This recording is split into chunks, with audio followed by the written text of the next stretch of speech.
What's up guys, it's me Jeremy, and today I want to address a concept that I actually hear people constantly complaining about.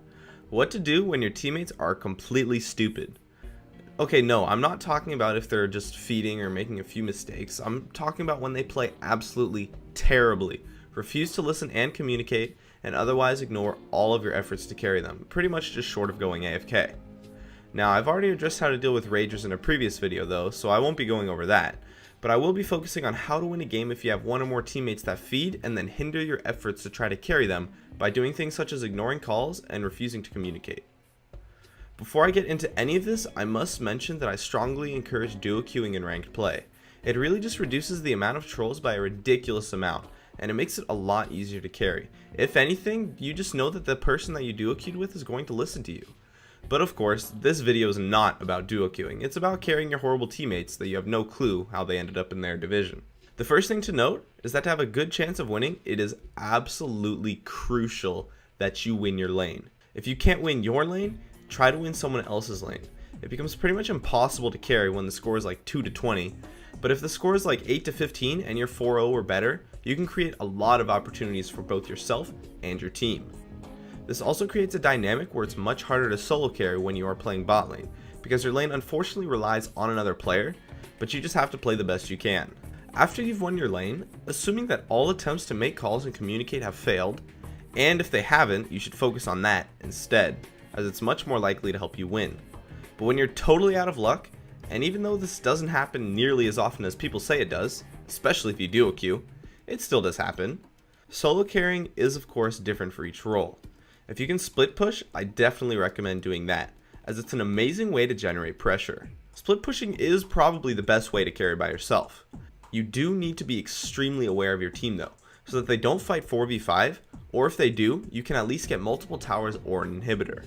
Just make sure that you're able to escape every single gank when your opponents come for you, meaning that you have to buy wards.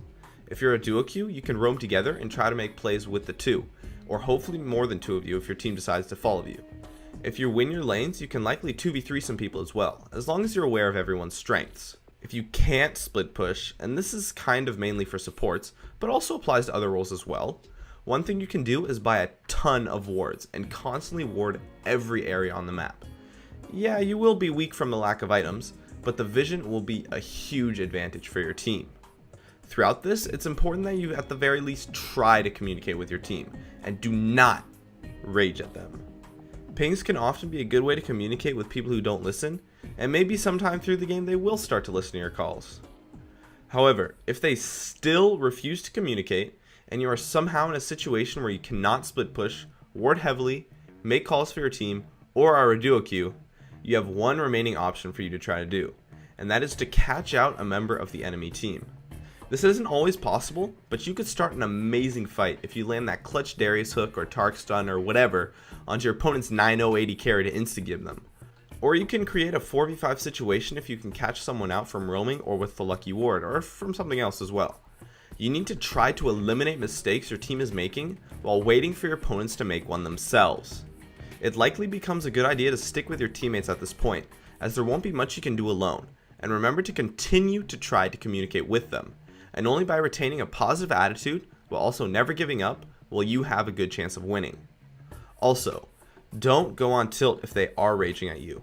You don't want to turn into the thing you so despise.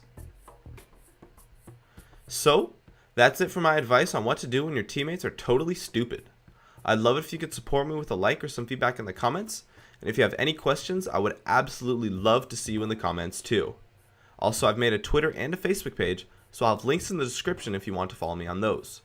Please subscribe for more awesome content if you enjoyed this video. And as always, thanks for watching, and I'll see you guys next time.